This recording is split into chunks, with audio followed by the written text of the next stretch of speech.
Hello বন্ধুরা, welcome back to my channel. আমি মমতা। তোমরা সবাই কেমন আছো? আশা রাখছি যে যেখানে আছো প্রত্যেকে ভীষণ ভীষণ ভালো আছো। আজকে আমরা যাচ্ছি কল্যাণীতে। আর কল্যাণীতে আমাদের সঙ্গে কী ঘটনা ঘটলো তোমরা যদি জানতে চাও তাহলে আমার পুরো ভিডিওটা দেখবে, কেউ কিন্তু একদমই স্কিপ করবে না। দেখো, ট্রেনে ওঠার আগে কিন্তু আমরা একটু খাওয়া দাওয়া কমপ্লিট করে নিচ্ছি। তো সত্যি কথা বলতে রুটি তরকারি খেতে ভীষণ ভালোবাসি। আর হ্যাঁ, আমাদের সঙ্গে যে ঘটনাটা ঘটেছে তোমরা জানলে তোমাদের ভীষণই কষ্ট পাবে তোমরা আর কি। তো যাই হোক, ঘটনাটা যদি তোমরা জানতে চাও তাহলে আমার পুরো ভিডিওটা দেখবে, কেউ স্কিপ করবে না, আমার পাশে থাকবে, সঙ্গে থাকবে, সাথে থাকবে। চলো দেখো, আমরা কিন্তু এখন স্টেশনে চলে এসেছি। স্টেশনে এসে দেখো এখন ট্রেনের জন্য ওয়েট করছি। আর হ্যাঁ, ট্রেনের মধ্যে আমি কিন্তু কোনো স্কিপ নিতে পারিনি, সোজা চলে এসেছি কল্যাণীতে।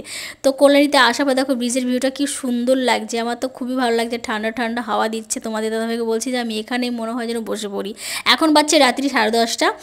তো আমরা ওখান থেকে ট্রেনে উঠেছিলাম 8টাতে। তো কল্যাণীতে পৌঁছাতে পৌঁছাতে 10:30টার মতো বেজে গেছে।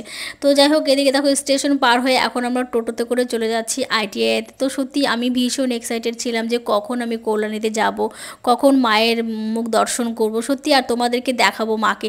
তো এত এত আনন্দ মানে মনের মধ্যে, সেটা আমি তোমাদেরকে বলে বোঝাতে পারবো না। আর হ্যাঁ, টোটো কিন্তু বেশি খুব একটা দূর যাবে না, কেননা একটুখানি গেলেই বলবে নো এন্ট্রি, আর টোটো যাবে না। তখন থেকে কিন্তু হাঁটতে হবে। যাই হোক, হাঁটার জন্য কিন্তু আমি কোনো ভয় পাই না যে আমার হাঁটতে হবে। হেঁটে হেঁটে ঠাকুর দেখতে রাত জেগে আমার ভীষণ ভালো লাগে। হ্যাঁ, এই জিনিসটা কিন্তু আমার গতবার থেকে হয়েছে। মানে এই যে এইবার আর গতবার দিয়ে আমি কিন্তু 2 বছর ধরে কল্যাণীতে ঠাকুর দেখতে আসছি। মানে 2024 সাল থেকে আমার কল্যাণীতে ঠাকুর দেখা শুরু, মাত্র 2 বছর। যাই হোক, এখন থেকে প্রত্যেক বছর আসবো।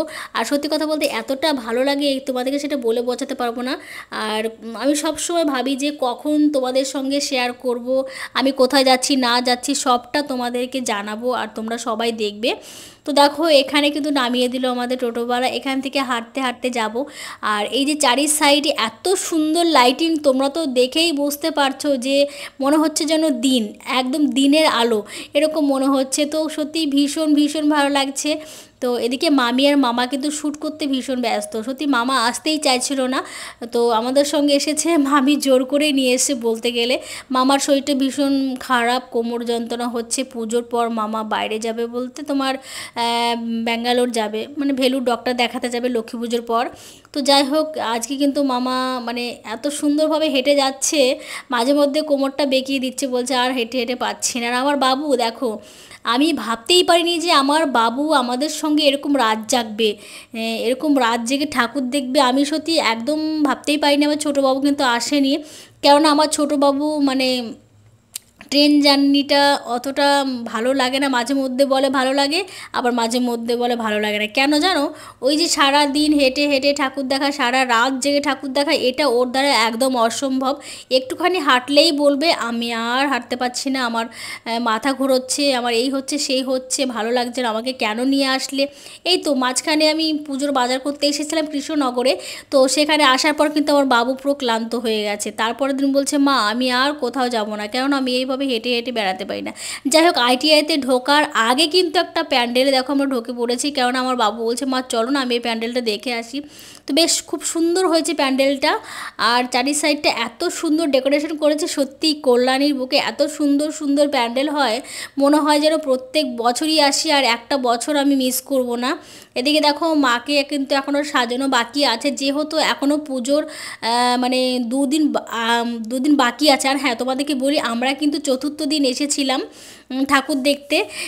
তো এই জন্য এখনও সাজানো গোছানো কমপ্লিট হয়নি। আর ভিডিওটা যেহেতু আমি আজকে ছাড়ছি আর কি, আজকে হচ্ছে অষ্টমী।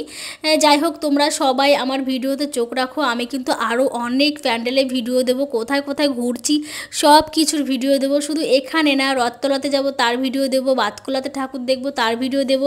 সত্যি আমার ভীষণ ভালো লাগে ঘুরতে। আর তোমাদের দাদাভাই বলে মমতা তুমি এত ঘোরাফেরা আগে তো কখনো পছন্দ করতে না, এখন তোমার কাছে এতটা ভালো কেন লাগে? হ্যাঁ, এটা কিন্তু তোমাদের দাদা ভাই আমাকে শিখিয়েছে ঘোরাফেরা ব্যাপারটা।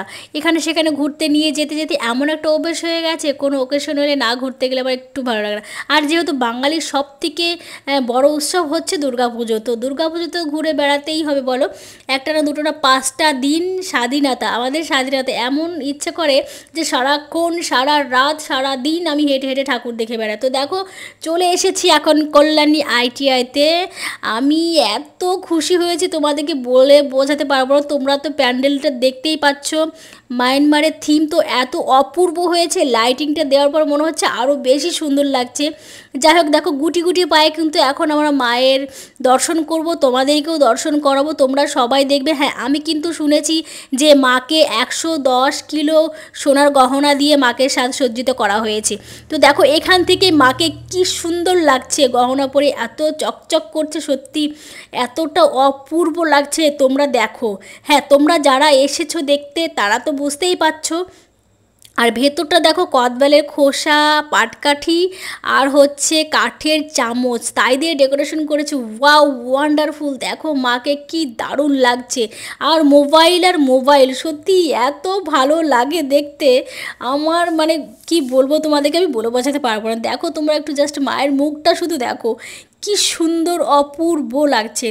তো যাই হোক এই জিনিসটা মানে কি বলবো তোমাদেরকে আমি, মানে এই যে একটা বছর অপেক্ষায় ছিলাম কখন আমি আইটিআইতে ঠাকুর দেখতে যাব। আর প্রতিনিয়ত আমি দিন মাস সময় গুনতে দেখেছি যে মাকে কখন দর্শন করতে যাবো। যাই হোক আমি কিন্তু মাকে অনেক সময় ধরে দর্শন করেছি। এখানে ভলেন্টিয়ার ভাইদেরকে একটু বলেছে আমি একটু দেখবো মাকে, তবুও বলছে না না দিদি ভাই বেশি সময় দাঁড়ানো যাবে না, আপনি দেখবেন আপনার পরে আরও অনেকে দেখবে, তাদেরকে দেখার সুযোগ করে দিতে হবে। হ্যাঁ সেটাও সত্যি কথা। তারপর দেখো বাইরে চলে এসেছি, বাইরে প্যান্ডেলটার সাইড দিয়ে একটু বাবু আর আমি ঘুরছিলাম, আর আমার বাবু বলছে মা সত্যি ভীষণ ভালো লাগছে, তোমাদের সঙ্গে না এলে কিন্তু আমি এই জিনিসগুলো মিস করতাম। তো যাই হোক আমার বাবুও ভীষণ খুশি হয়েছে। এবার কিন্তু মনটা ওর ভীষণ খারাপ লাগছে আমার ছোটো বাবুর জন্য। তো যাই হোক তোমাদের সঙ্গে এবার বলেই ফেলি যে আমাদের সঙ্গে কি হয়েছে। তো আমি আর তোমাদের দাদা ভাই আমার বাবু কিন্তু প্রথমেই ঢুকে পড়েছিলাম আমরা প্যান্ডেলের ভেতরে আর কি। ঠাকুরটা ভালো মতনই দেখতে পেরেছি, ভালোভাবে ছবি তুলতে পেরেছি, ভালোটা স্কিপও নিতে পেরেছি। এদিকে দেখো মামি মনটা ভীষণ খারাপ, মামি তো কেঁদেই ফেলেছে। মামিকে বলছি কাঁদিস না।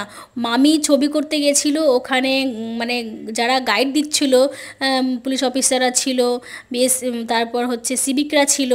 তো ওখানে একটা ম্যাডাম নাকি মামির হাত থেকে প্রায় মোবাইলটা কেড়েই নিয়ে নিচ্ছিলো, আমি যেটা শুনেছি মামার মুখ থেকে। তো ছবি ভালো মতো তুলতে পারিনি, মায়ের মুখটা ভালো করে নিতে পারিনি, এই জন্য মামি ভীষণ কান্নাকাটি করছিল। তো মামিকে বললাম যে দেখি কোনো ব্যবস্থা করা যায় কিনা। আমি আর তোমাদের দাদা ভাই মামা অনেক মানে রিকোয়েস্ট করেছিলাম যে এখানে ভিআইপি টিকিট পাওয়া যায় কি না, তাহলে মামিকে আরেকবার ঢোকাবো, আর সেই সাথে আমিও ঢুকবো। কিন্তু সেটা আর হলো না, কি করা যাবে বলো। আগামী বছর আবার হবে, মাকে আবার দর্শন করাবো। এবার আমরা চলে যাব রথতলাতে ঠাকুর দেখতে। এই হচ্ছে আমাদের সঙ্গে এরকম একটা ঘটনা ঘটেছে। মামি কান্না করেছে বলে কিন্তু আমাদের সবারই মনটা ভীষণ খারাপ হয়ে গেছিলো। চলো এবার রথতলার ঠাকুরটা তোমাদের সঙ্গে ঘুরিয়ে ঘুরিয়ে দেখাচ্ছি।